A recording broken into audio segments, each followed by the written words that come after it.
ધોરણ 6 ચેપ્ટર 3 પ્રાચીન નગરો અને ગ્રંથો. આપણે અવારનવાર સંસ્કૃતિ અને સભ્યતા એવા બે શબ્દો સાંભળીએ છીએ. શું તમે તેનો અર્થ જાણો છો? સંસ્કૃતિ એ મનુષ્યની રહેણીકરણીની સાથે સંકળાયેલ બાબત છે. સભ્યતા એ માનવી પોતાની બુદ્ધિશક્તિ, આવડત અને કલા કૌશલ્યથી જીવનની એક વિશિષ્ટ અવસ્થાનું સર્જન કરે છે. વિશ્વમાં ઇજિપ્ત, મેસોપોટેમિયા, ભારત, ચીન, રોમમાં માનવ સમાજની આવી મહાન સભ્યતાના દર્શન થાય છે. સદીઓ જૂની આ સભ્યતા આજે પણ માનવ જીવનને પ્રેરણા પૂરી પાડે છે. આ સભ્યતાઓ પૈકી આપણે હડપ્પીય સભ્યતાનો અભ્યાસ કરીશું. હડપ્પીય સભ્યતાને આપણે સિંધુ ખીણ સભ્યતા તરીકે પણ ઓળખીએ છીએ. ઈસવીસન 1921માં હડપ્પામાંથી આ સભ્યતાના સૌપ્રથમ અવશેષો મળી આવ્યા.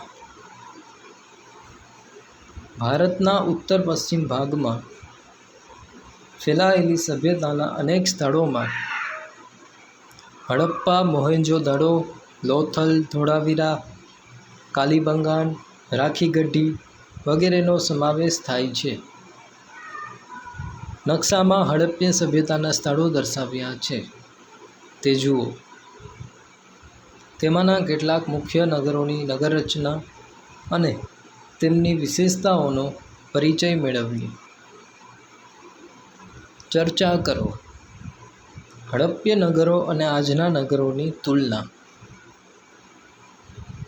નગર રચના. આયોજનબદ્ધ નગર રચના એ હડપ્પીય સભ્યતાની સૌથી મોટી લાક્ષણિકતા હતી. નગરોની રચના એક સમાન થયેલી હતી. તમામ સ્થળોએ પશ્ચિમ તરફ કિલ્લો અને પૂર્વ તરફ સામાન્ય પ્રજાની વસાહત હતી. બંનેને જુદો પડતો રાજમાર્ગ વચ્ચે આવેલો હતો. પશ્ચિમમાં આવેલા કિલ્લાની ફરતે કોટ હતો. કિલ્લામાં સંભવતઃ શાસકો રહેતા હોવા જોઈએ. તેમની નગર રચનામાં મોટા ભાગે ઈંટો વપરાતી. હડપ્પીય સભ્યતાના નગરોની કેટલીક વિશેષતાઓ જોઈએ. હડપ્પીય સભ્યતાની મુખ્ય વિશેષતા તેની આયોજનબદ્ધ મકાન વ્યવસ્થા હતી. પૂર અને ભેજથી બચવા મકાનો ઊંચા ઓટલા પર બાંધવામાં આવતા.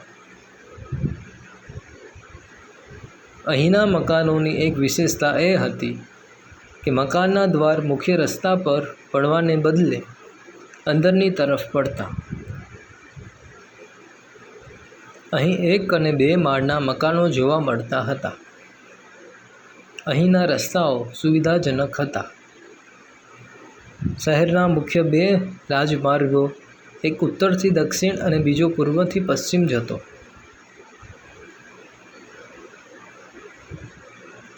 અહીં મુખ્ય માર્ગોની સમાંતરે શેરીઓ આવેલી હતી.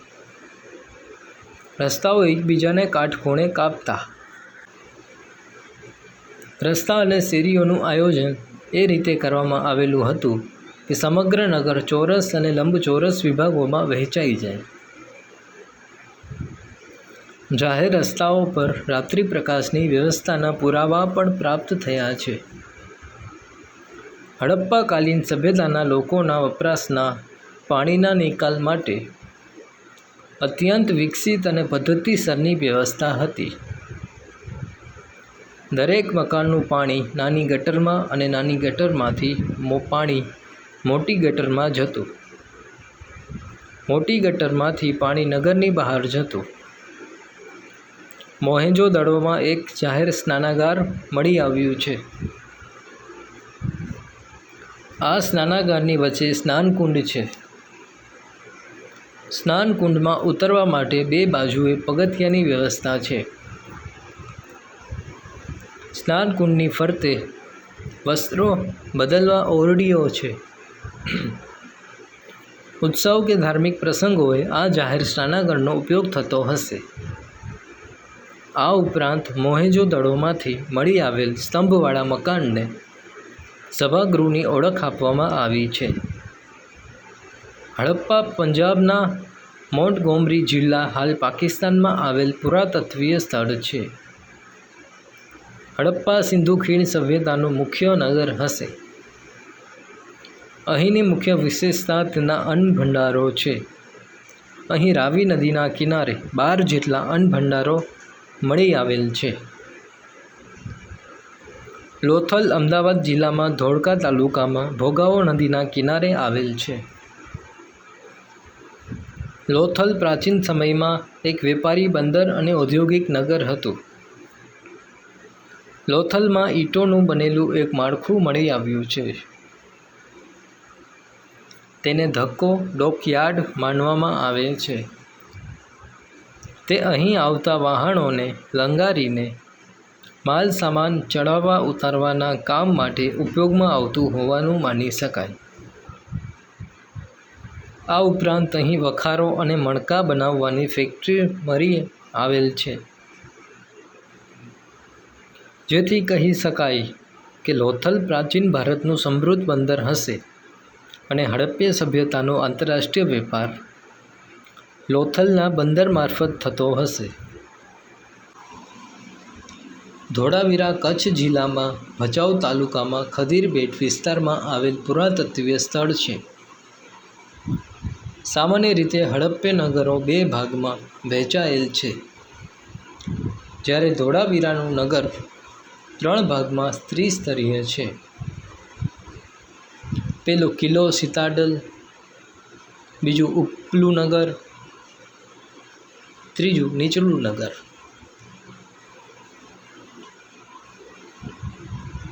ધોળાવીરા નગરની મુખ્ય વિશેષતા વરસાદના પાણીના સંગ્રહની વ્યવસ્થા અને સ્ટેડિયમ છે.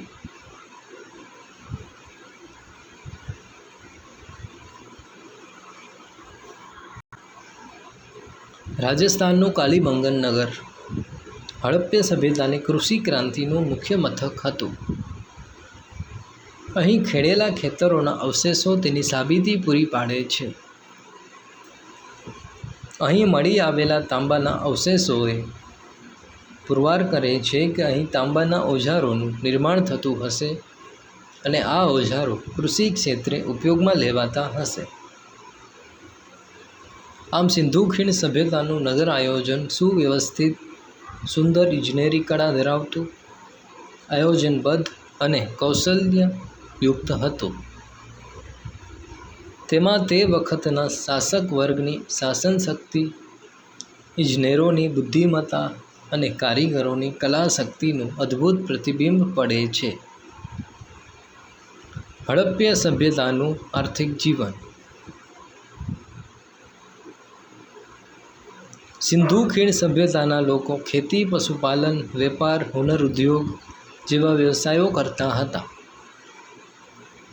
ખેતીમાં ઘઉં, જવ, વટાણા, તલ, સરસવ વગેરે પાકોની ખેતી કરતા. ખેતીમાં જમીન ખેડવા હળનો ઉપયોગ કરતા. પશુપાલનમાં ગાય, ભેંસ, બકરી, ખૂંદવાળો બળદ પાળતા. તેઓ આંતરિક અને આંતરરાષ્ટ્રીય વેપાર કરતા. અહીંનું સુતરાઉ કાપડ છેક મેસોપોટેમિયા, ઇરાક અને તેના મધ્યમથી ઇજિપ્ત સુધી પહોંચતું.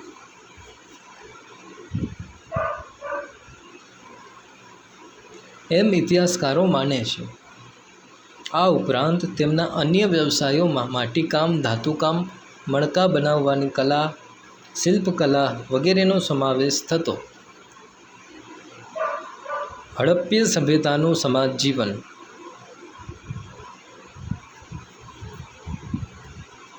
સિંધુ ખીણ સભ્યતાના લોકોનો મુખ્ય વ્યવસાય ખેતી અને પશુપાલન હતો અને આ સમયની પ્રજાના ખોરાકમાં ઘઉં, જવ, બાજરી, વટાણા, તલ, ખજૂર વગેરેનો સમાવેશ થતો.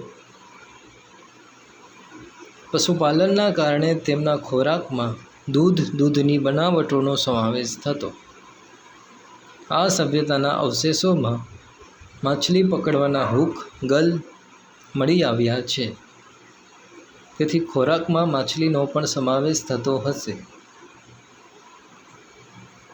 સિંધુ ખીણ સભ્યતામાંથી મળી આવેલા શિલ્પોના આધારે એ સમયના લોકોના પોશાક વિશે માહિતી મળે છે. અહીંના સ્ત્રી પુરુષો 2 કપડાં પહેરતા. કમરથી નીચેના ભાગમાં હાલની ધોતી જેવું અને ઉપરના ભાગમાં ડાબા ખભા પરથી જમણા હાથની નીચે આવે એમ ઉપવસ્ત્ર વીંટતા.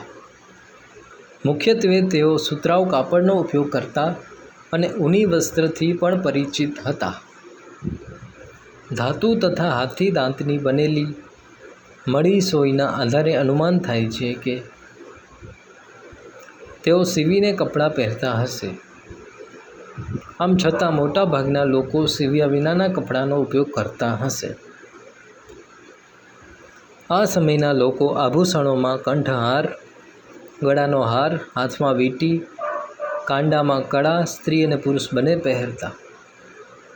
સ્ત્રીઓ બંગડીઓ, કાનમાં કુંડળ, કંદોરો, ઝાંઝર વગેરે આભૂષણો પહેરતી. આ આભૂષણો સોના, ચાંદી અને કિંમતી પથ્થરોમાંથી બનાવવામાં આવતા. સિંધુ ખીણ સભ્યતાના લોકો માટીના, તાંબાના, કાંસાના વાસણો બનાવતા. જેમાં માટીમાંથી પ્યાલા, વાટકી, કુલડી, ગાગર, રકાબી, કથરોટ વગેરે વાસણોનો સમાવેશ થતો. સિંધુ ખીણ સભ્યતાના લોકોએ પોતાના બાળકો માટે વિવિધ પ્રકારના રમકડાં બનાવ્યા હતા. જેમાં પંખી આકારની સિસોટીઓ, ઘૂઘરા, ગાડા, લખોટી, પશુ પંખી અને સ્ત્રી પુરુષ આકારના રમકડાંનો સમાવેશ થાય છે. એક રીતે જોઈએ તો આ પ્રજાની સર્જન શક્તિ અને કલા કારીગરી એમના રમકડામાં વ્યક્ત થાય છે. માથું હલાવતા પ્રાણી અને ઝાડ પર ચડતા વાનરની કરામત દર્શાવતા રમકડાં જોવા મળે છે. ધાર્મિક જીવન અને અંતિમ વિધિ. હડપ્પીય સભ્યતાના ધાર્મિક જીવન વિશે આપણને મૂર્તિ અને મુદ્રાઓમાંથી માહિતી મળે છે.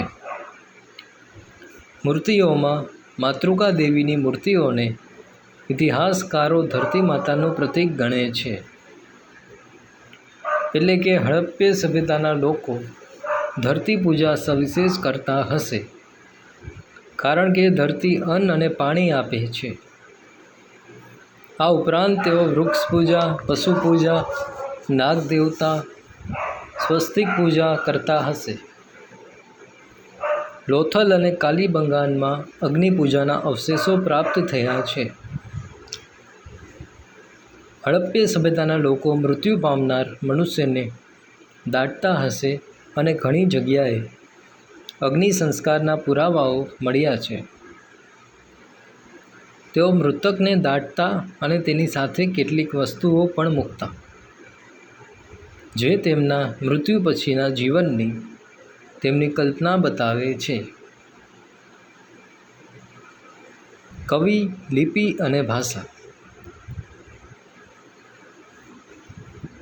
સિંધુ ખીણ સભ્યતાના અવશેષોમાંથી મુદ્રાઓ, મુદ્રિકાઓ, તામ્રપત્રિકાઓ મળી આવેલ છે.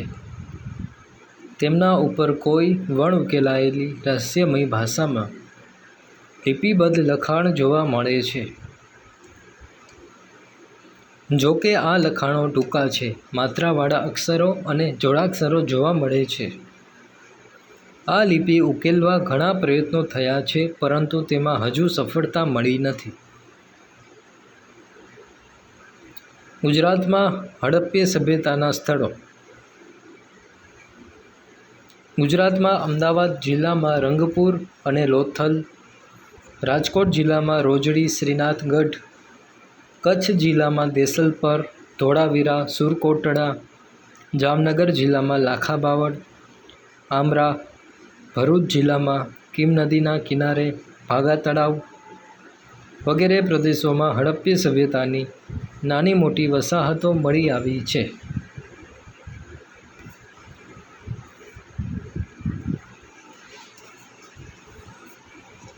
હડપ્પીય સભ્યતાનો અંત. ઇતિહાસકારો ધરતીકંપ, પૂર, રોગચાળો, કે બાહ્ય આક્રમણના કારણે આ સભ્યતાનો અંત આવ્યો હશે તેવું માને છે. જો કે આજે પણ ઇતિહાસકારો માટે તેનો અંત સંશોધનનો વિષય રહ્યો છે. આપણા પ્રાચીન ગ્રંથો. ઋગ્વેદ અને તેનું અધ્યયન. વેદ 4 છે: ઋગ્વેદ, યજુર્વેદ, સામવેદ અને અથર્વવેદ. ઋગ્વેદ એ આપણો પ્રાચીનતમ ગ્રંથ છે, જેમાં 100 મંડળોમાં 1028 પ્રાર્થનાઓ, જેને સૂક્ત કહે છે, તેનો સમાવેશ થાય છે. ઋગ્વેદ એ પ્રાચીન જ્ઞાનનો ભંડાર છે.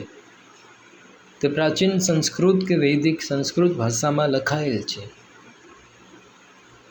ઋગ્વેદના માધ્યમથી આર્યોના રાજકીય, સામાજિક, આર્થિક અને ધાર્મિક જીવનનો પરિચય મળે છે. ઇતિહાસકારો, પુરાતત્વવિદો ઇતિહાસ જાણવા માટે પ્રાચીન અવશેષોની સાથે ઋગ્વેદનો અભ્યાસ પણ કરે છે. ઋગ્વેદના કેટલાક સૂક્તો સમાન સ્વરૂપે છે. ઋગ્વેદમાં પ્રજાકીય જીવનના ઉલ્લેખો જોવા મળે છે. ગણ, સભા અને સમિતિ જેવી રાજકીય સંસ્થાઓની માહિતી ઋગ્વેદમાં છે. સભા સમિતિની સરખામણીમાં નાની સંસ્થા હતી અને તેમાં રાજ્યના મુખ્ય આગેવાનો બેસતા અને રાજ્યના અગત્યના પ્રશ્નોની ચર્ચા થતી તથા ન્યાય પણ અપાતો. સમિતિ વિસ્તૃત સંસ્થા હતી જે રાજાની ચૂંટણી કરતી. રાજાને મદદ કરવા સેનાધ્યક્ષ અને પુરોહિતની નિમણૂક થતી. રાજાનું એક કાર્ય ગવેષણા પણ હતું, અને ગવેષણા એટલે યુદ્ધ. ઋગ્વેદમાં રાવી નદીના કિનારે 10 રાજાઓ વચ્ચે થયેલા યુદ્ધનો ઉલ્લેખ પ્રાપ્ત થાય છે. ઋગ્વેદમાં આર્યોના સામાજિક જીવન વિશે માહિતી મળે છે. સમાજનું એકમ કુટુંબ હતું અને પિતૃપ્રધાન અને સંયુક્ત કુટુંબ વ્યવસ્થા હતી. સમાજ વર્ણ અને જ્ઞાતિઓમાં વહેંચાયેલ ન હતો, એટલે સમાજમાં સૌ સમાન હતા. કોઈ ઊંચ નીચના ભેદભાવ ન હતા. સ્ત્રીઓનું સમાજમાં ઊંચું સ્નાન તથા સ્ત્રી સ્વાતંત્ર્ય હતો, અને સ્ત્રીઓને સહધર્મચારિણી ગણવામાં આવતી અને યજ્ઞમાં તેમની હાજરી આવશ્યક ગણાતી. તે પણ અભ્યાસ કરી શકતી. તેમાં અપાલા, લોપામુદ્રા, ઘોષા જેવી વિદુષી સ્ત્રીઓએ તો ઋગ્વેદની ઋચાઓ પણ રચી છે. કન્યા પુખ્ત ઉંમરની થાય ત્યારે જ લગ્ન થતા. ઋગ્વેદમાં ઇન્દ્ર, વરુણ, અગ્નિ, સૂર્ય વગેરેના ઉલ્લેખો જોવા મળે છે. સવારની દેવી ઉષા અને સાંજની દેવી અદિતિનો પણ ઉલ્લેખ જોવા મળે છે. ઋગ્વેદમાં ગાયની, ઘોડાની અને બળદની ચર્ચા ઘણી જગ્યાએ થઈ છે. ઋગ્વેદમાં અન્ય પશુઓની સરખામણીમાં ઘોડાનો સૌથી વધુ ઉલ્લેખ આવે છે, જે તેમના જીવનમાં પશુપાલનનું મહત્વ સૂચવે છે. પશુઓ માટે યુદ્ધ કરવું એ કબીલાઈ જીવન જીવતા લોકો માટે સામાન્ય હતું. સંપત્તિ મુખ્યત્વે પશુઓની સંખ્યા પર આધાર રાખતી. પશુપાલન સામૂહિક રીતે થતું અને ઋગ્વેદકાલીન અર્થવ્યવસ્થાના પ્રારંભિક ચરણમાં કૃષિ ગૌણ હતી. આટલું જાણો. સૂક્તનો અર્થ છે સારી રીતે કહેવાયેલું. પ્રવૃત્તિ. તમારી શાળામાંથી શૈક્ષણિક પ્રવાસ અંતર્ગત લોથલનો પ્રવાસ કરો અને તેના વિષયક માહિતી એકત્ર કરો. હડપ્પીય સભ્યતાના માનવ જીવન વિશે હસ્તલિખિત અંક બનાવો.